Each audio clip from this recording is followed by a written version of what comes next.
Hypersonic तकनीक में भारत ने हासिल कर ली गेम चेंजर कामयाबी।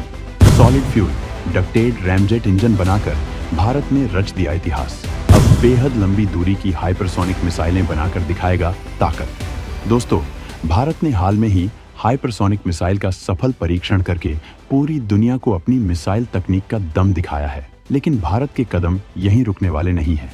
भारत इस तकनीक में एडवांस लेवल पर काम कर रहा है।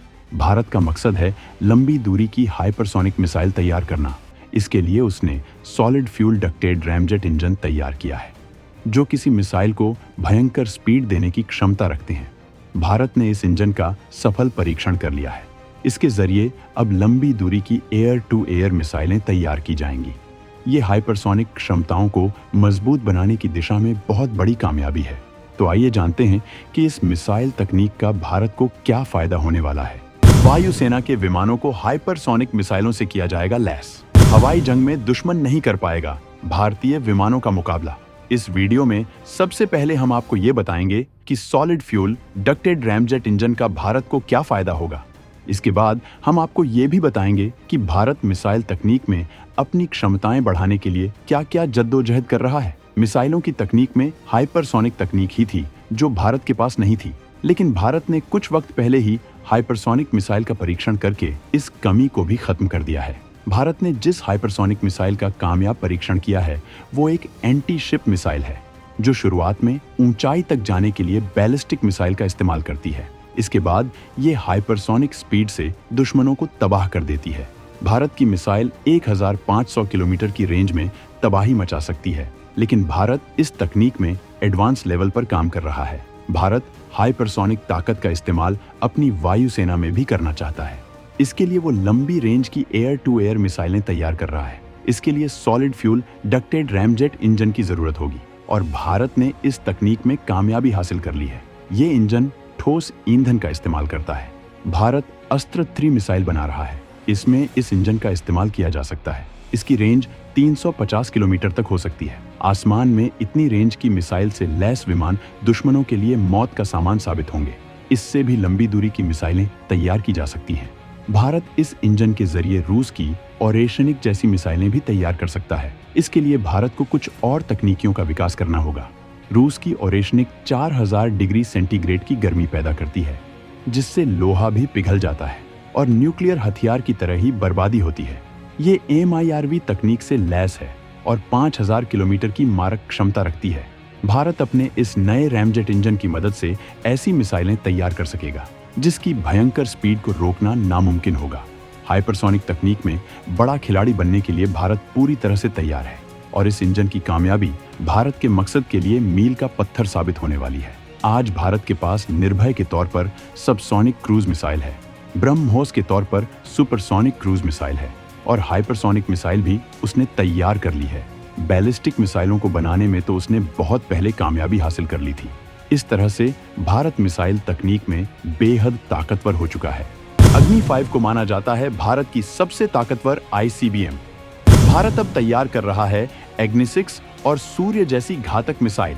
लंबी दूरी की मिसाइलों में भारत की अग्नि 5 सबसे घातक मिसाइल है। इस मिसाइल की रेंज 5000 किलोमीटर है। इसकी रेंज में बीजिंग और पूरा पाकिस्तान आता है। भारत ने अपनी इस मिसाइल में MIRV तकनीक का इस्तेमाल किया है। भारत अंतर्राष्ट्रीय प्रतिबंधों की वजह से ज्यादा लंबी दूरी की मिसाइलें तैयार नहीं कर रहा था, लेकिन चीन की बढ़ रही गुस्ताखियों को देखते हुए भारत अपनी ताकत को और मजबूत करना चाहता है। भारत रणनीतिक तौर पर अपना दबदबा कायम करना चाहता है। अग्नि 6 को लेकर कई एक्सपर्ट का दावा है कि भारत इस मिसाइल को सीक्रेटली तैयार कर रहा है और 2027 तक इसका टेस्ट कर सकता है। इस मिसाइल की रेंज 10,000 किलोमीटर से ज्यादा हो सकती है। इसे भी MIRV तकनीक से लैस किया जाएगा। इसकी रेंज में पूरी दुनिया आ जाएगी। भारत सूर्य मिसाइल पर भी काम कर रहा है। इसकी रेंज अग्नि 6 से भी ज्यादा हो सकती है। ये दोनों हथियार भारत की ताकत में ताबड़तोड़ इजाफा करने वाले हैं। भारत अपनी पनडुब्बियों को घातक बनाने के लिए K सीरीज की मिसाइलें तैयार कर रहा है। इन मिसाइलों की रेंज घातक बनाई जा रही है। हाल में भारत ने INS अरिघात से K4 मिसाइल को लॉन्च किया था। इस मिसाइल की रेंज 3500 किलोमीटर तक है। भारत K5 मिसाइल भी बना चुका है, जिसके परीक्षण किए जा रहे हैं। K6 पर काम किया जा रहा है और K7, K8 मिसाइलों के निर्माण का भी योजना बन चुकी है। इन मिसाइलों की तैनाती आने वाली परमाणु पनडुब्बियों में होने वाली है। K7 और K8 की रेंज 9,000 किलोमीटर से लेकर 13,000 किलोमीटर तक होगी। मतलब इनकी रेंज में पूरी दुनिया आ जाएगी। इन मिसाइलों के लैस होने के बाद भारत की न्यूक्लियर ट्रायड क्षमता में तगड़ा इजाफा होगा। इस मामले में भारत अमेरिका और रूस जैसे देशों की कतार में खड़ा हो जाएगा। भारत ने कई तरह की मिसाइलें तैयार की हैं और कई तरह की मिसाइलों पर काम किया जा रहा है। नए तेजस विमानों और एमका के लिए खास तरह की मिसाइलें तैयार की जा रही हैं। इन मिसाइलों को इतना घातक बनाया जा रहा है कि इन्हें रडार नहीं पकड़ पाएंगे और ये बेहद भयंकर स्पीड से दुश्मन को दहला सकेंगी। भारत ब्रह्मोस की स्पीड को भी मैक 5 तक बढ़ा रहा है। ब्रह्मोस 2 प्रोजेक्ट पर भी काम शुरू किया गया था, लेकिन अब वो अटका पड़ा है।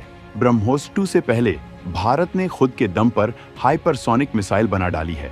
हाइपरसोनिक मिसाइल को खास इस वजह से माना जाता है क्योंकि ये मिसाइल मैक 5 की स्पीड से अधिक स्पीड से चलती है। इन मिसाइलों को रडार डिटेक्ट नहीं कर पाते हैं। ये अपने टारगेट तक पहुंचने से पहले ही दिशा बदल सकती हैं। मतलब ये टारगेट पर सटीक हमला करती हैं। भारत ने जिस हाइपरसोनिक मिसाइल को तैयार किया है वो परमाणु हमला करने में सक्षम है। मतलब इसका इस्तेमाल करके भारत चीन के कैरियर को तबाह कर सकता है। भारत अपनी मिसाइल की क्षमता में और भी तगड़ा इजाफा करने वाला है। ब्रह्मोस एक सुपरसोनिक क्रूज मिसाइल है। ये मैक 3 की स्पीड से हमला करती है। इसकी रेंज को बढ़ाकर 800 किलोमीटर तक किया जा चुका है। इस मिसाइल को रोकने की कोई तकनीक चीन और पाकिस्तान के पास नहीं है। कुछ वक्त पहले भारत ने पाकिस्तान पर ब्रह्मोस को दाग दिया था। दरअसल ये गलती से फायर हो गई थी। हालांकि इसमें कोई वॉरहेड नहीं लगा था, लेकिन पाकिस्तान इस मिसाइल को डिटेक्ट तक नहीं कर पाया था और अब भारत इसकी स्पीड को और घातक बना रहा है, जो दोनों दुश्मनों के लिए घातक साबित होने वाली है। दुश्मन के रडार को तबाह करने के लिए भारत ने एंटी रेडिएशन मिसाइलें तैयार की हैं। रुद्रम सीरीज की मिसाइलों को इसी मकसद से तैयार किया गया है। इनकी रेंज में इजाफा किया जा रहा है और इन्हें और घातक बनाया जा रहा है। तो दोस्तों, भारत के solid fuel ducted ramjet engine की कामयाबी और मिसाइल तकनीक में बढ़ते कदमों पर आपका क्या कहना है? कमेंट में जरूर बताएं।